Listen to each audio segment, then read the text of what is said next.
제일 큰 거대한 외연에는, 그 표면층에는 하나님의 나라가 있습니다. 그분의 나라가 어떠한 곳인지, 그분의 나라가 오게 해달라는 청원들이 들어있고요. 그분의 나라에 대한 주어가 하나님과 그분의 나라예요.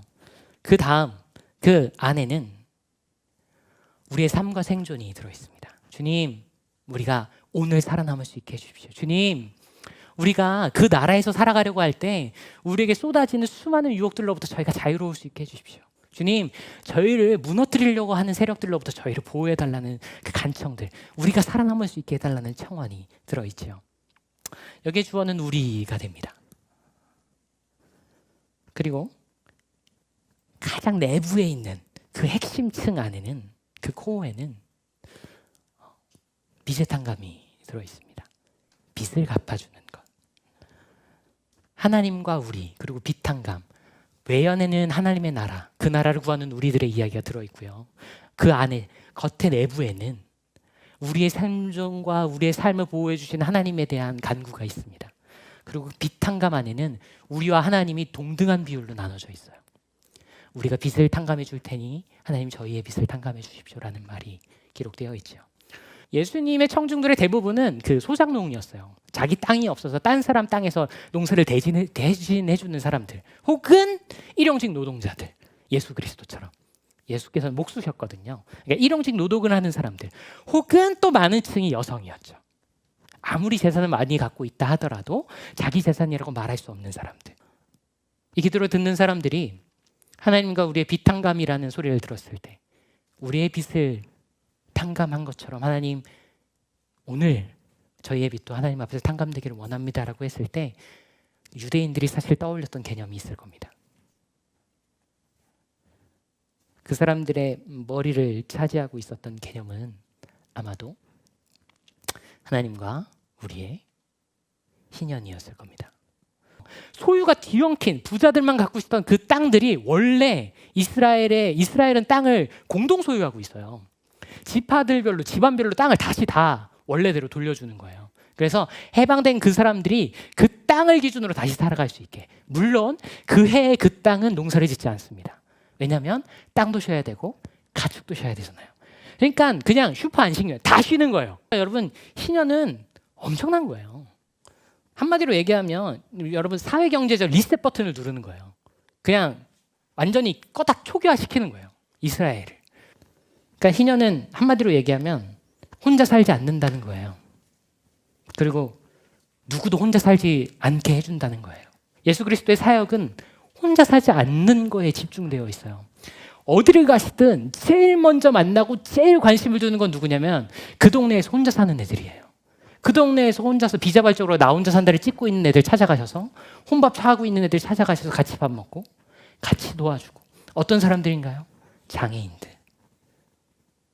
부정하다고 일컬음 받는 직업이나 사회적 신분을 갖고 있는 사람들. 자신의 해결되지 않는 삶 때문에 그 사회에서 배제되어 있는 사회 최약층들을 찾아가셔서 그 사람들과 함께 사역하세요.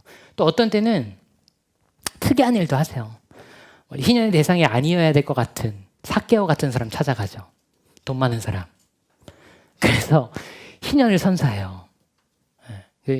제가 이제 양육 때도 자주 얘기하는 건데, 예수님한테 이렇게 눈이 뒤집힌 사람들은 예수님한테 그 제안을 해요. 주님, 오늘 저희 집에 오시죠. 예수님 얘기. 오늘 제가 당신네 집에 유해하겠습니다. 너무 좋아요. 너무 좋아요.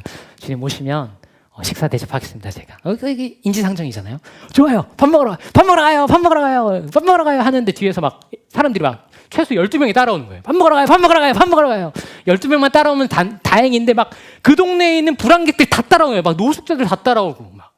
삭개오 같은 사람네 집에 그 잔치가 열렸을 때 나 혼자 산다 찍는 삭개오가 그날 재산이 많이 거덜났을 거예요. 그러면서 이제 생각했겠죠. 주님, 이럴 거면 제가 제 재산을 다 팔아서 차라리 사람들에게 나눠주겠습니다 라고 얘기하는 거죠.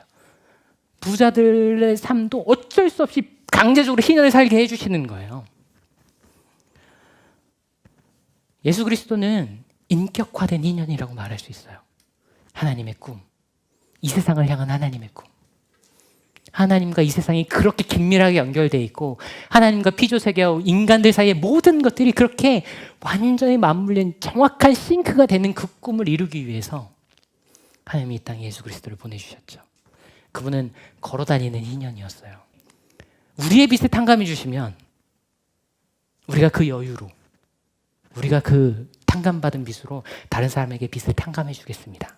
혹은 주님, 빚을 탕감해 줄 테니까 우리의 빚도 탕감해 주십시오라고 얘기하지 않아요.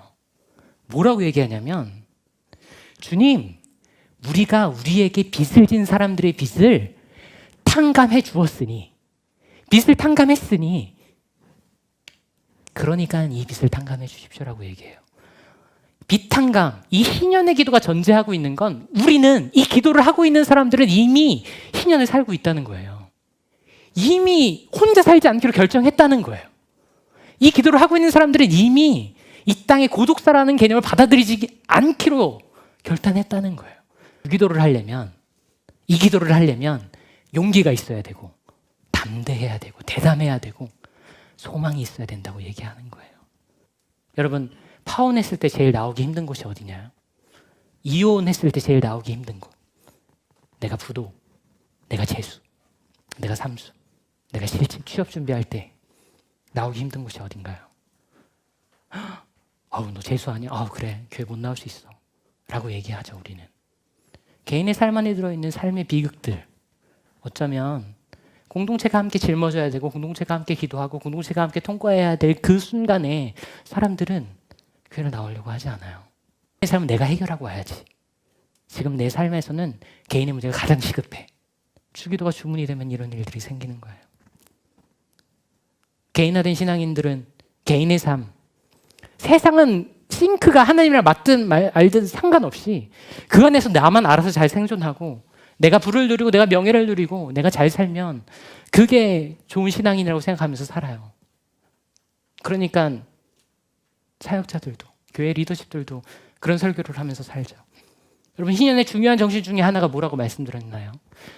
그 사회에 부와 빈이 세습되지 않는 거라고 말씀드렸어요. 교회만 그런가요? 코로나 요 시국에서 한국교회 위기를 사람들이 많이 얘기합니다. 그렇죠. 맞아요. 위기일 수 있습니다. 근데 여러분, 성서를 읽어보세요. 성서 읽어보면 우리가 모이지 못해요. 주님, 한국교회가 위기입니다. 성서를 읽어보면 모이기를 힘쓰라고 되어 있어요. 맞아요. 모이기를 힘써야 돼요. 근데 안 모인다고 해서 없어지지 않아요. 모이기는 힘쓰는 거예요. 두세 사람이 모이면 그곳에 하나님께서 임재하신다고, 함께 해주신다고 말씀해 주셨는데, 안 모이면 안 된다고 얘기해 주지 않으셨어요. 그런데 성서 안에 수많은, 여러분 예언서들을 읽어보세요. 너희들이 고아와 가난한 이들과 나그네들을 돌보지 않으면 망한다, 없어진다라고 얘기해요. 우리가 모이지 못하는 게 우리의 위기가 아니라, 교회의 위기는 청년들이, 대학생들이 졸업을 했을 때 학자금 대출에 빚을 안고 이 사회에 시작한다는 것, 그것이 우리의 위기예요. 그것이 하나님의 위기입니다. 신혼부부들이 삶의 터전을 마련하기 위해서는 어떤 형태로든 빚을 져야만 한다는 그게 교회의 위기예요. 교회가 없어지지 않습니다. 그건 우리의 위기가 아니에요. 우리의 위기는 정규직과 비정규직의 이 심화된 갈등의 골, 이걸 해결할 의지가 없는 게, 그게 하나님 나라의 위기예요. 우리가 살아가는 현실적인, 정말로 그게 우리의 위기예요. 그게 신앙인들이 기도하면서 아파해야 될 우리의 위기죠. 헌금이 감소한 것, 그게 그리스도인들의 위기인가요? 아니요.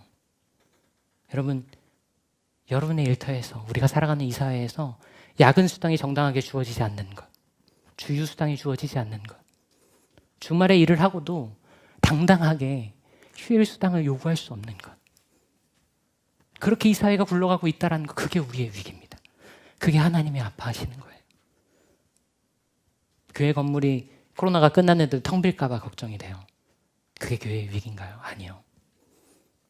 조물주보다 건물주라는 말이, 강남은 불패야라는 말이, 그게 정말 신화처럼 언급되는 이 시대와 이 사회가 하나님이 보시기에는 위기예요. 예배의 뜨거움이 사라졌어요. 예전과 같이 좋은 찬양들이 막 쏟아지지 않아요. 여러분, 어려운 일이죠.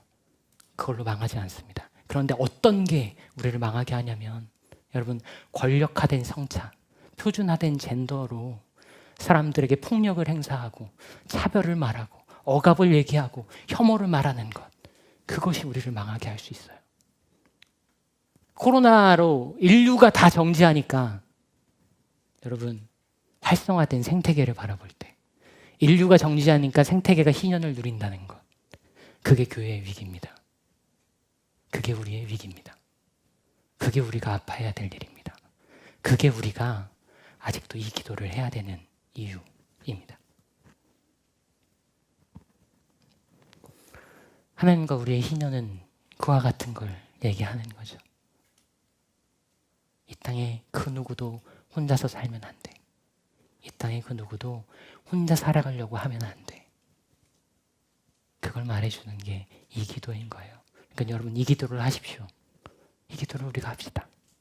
이 기도를 오늘도 우리가 우리의 있는 자리에서 합시다.